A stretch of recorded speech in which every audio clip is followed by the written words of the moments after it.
There are 10 completely different aspect ratios in Rainbow Six Siege, and some of them will make your game look like this, while the others really do give you a few advantages. Today I'm going to be comparing all of the different aspect ratios and showing you the ones you want to stay clear of, whilst the other ones that you want to be using. The first aspect ratio we're starting off with is your native resolution, the automatic one.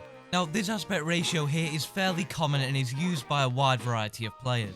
With it being the automatic default and native resolution, a lot of players will be using it because they either haven't changed it or simply are quite well suited to it. Here is what it looks like in game, and we'll be using this coastline map for every single aspect ratio so you can compare them all. One big thing that I did notice when I compared it to the other resolutions, the slightly more stretched ones, is that it definitely gives you a bigger view of your surrounding. Because now with the 5:4 aspect ratio, we now are starting to get a little bit more stretched. It does start to get a little bit more stretched, however with the auto one as well, it will give you a little bit more awareness of your surrounding. This is what it does look like on coastline, as you can clearly see here. When using this one, you will definitely notice a few major changes to your sensitivity and how it feels.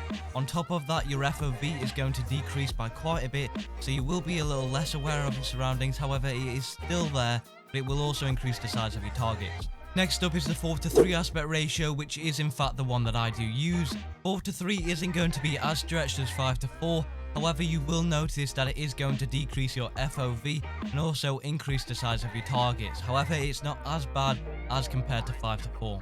This one is definitely used by a lot of pro players and is popular among the community for being that ideal stretch res. If you are looking for one that is definitely going to increase the size of your targets, however it will change your sensitivity, watch out for that too. On top of that, it is going to decrease your FOV, but if you're looking for that one that is kind of in the middle and is the ideal one, if you're looking for a stretched one, I would highly recommend going with 4:3. On the other hand, 5:4 isn't used as much because it's not the ideal balance that you're looking for.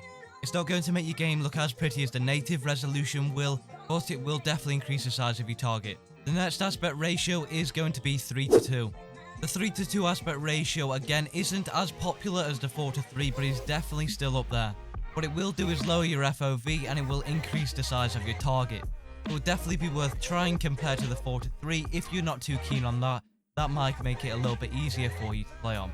A quick side note is that when you are going to be playing aspect ratios such as 4:3 and 3:2, the slightly more stretched versions of them, you will notice that the targets are going to become a lot bigger. So with your targets being pretty thick, it's also going to counteract and mean that you are going to be seeing targets moving a lot faster than you would usually expect. On top of that, you yourself might be moving a little bit faster as well because of the aspect ratio is designed to give that feeling. It might be different, especially if you haven't tried it before, but it's also going to make moving targets harder to hit potentially if you're not used to it. With the standard ones being bigger, it'll be easier to hit them standard still, however you'll have to adjust to the moving target. The 16:10 aspect ratio is going to be fairly similar to the 16:9 aspect ratio, which we'll get onto in just a second. It's going to be slightly more stretched than the 16:9 version. However, it's going to be very similar to that default native resolution that you were using. It realistically isn't going to change much, it just stretches it a very tad bit, and it keeps it very similar to the default. And this very easily could be the ideal version for you if you are looking for something close to the default. Next up, the 5:3 aspect ratio in comparison to the 4:3 aspect ratio is going to make your FOV a little bit bigger. It's not going to be as stretched compared to it. 5:3, like 3:2, is often used here and there sometimes, but isn't one of the main popular ones that people go for. It essentially is kind of an outlier and will give you that increased FOV, stretch your target slightly. Next up, the 16:9 aspect ratio is going to be very similar to that native resolution. You'll be quite familiar with it if you have used that default aspect ratio for a long time, and it is going to not be as stretched as the 16:10 version. Then we have the 19:10 version, which is going to do the opposite and actually stretch your y-axis, making it a lot more vertical. I would not recommend 19:10. What it will do is give you a bit of a more middle focus, focusing on your target in the middle zone and that area. However, it's going to stretch your vertical and it really isn't too nice to play with. This one I'd recommend staying clear from because there's not too many advantages of having that vertical and that y-axis stretch. And if you fancy making your day even worse, go ahead and pick the 21:9 aspect ratio. This aspect ratio is going to completely stretch the y-axis to the point where you can't even breathe. We're going to feel so closed in, it is disgusting to play on. I would highly recommend staying as clear as possible from this. A side effect of using this aspect ratio is it's going to make every single room that you enter and every single area that you go into extremely small. If you thought the rooms were small before, well, they're about a tiny size.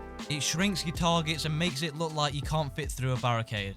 The top 5 best aspect ratios I'd recommend you looking into are going to be the 4:3 aspect ratio if you're looking for something stretched. If you are looking for something very close to the native resolution, but also a fantastic resolution to play on a popular one too, I'd recommend the 16:10 aspect ratio and also the 16:9 aspect ratio. On top of that, if 4:3 isn't quite your cup of tea, I would definitely recommend giving 3:2 a try and 5:4. Thank you for watching, be sure to subscribe for more Rainbow Six Siege tips and tricks.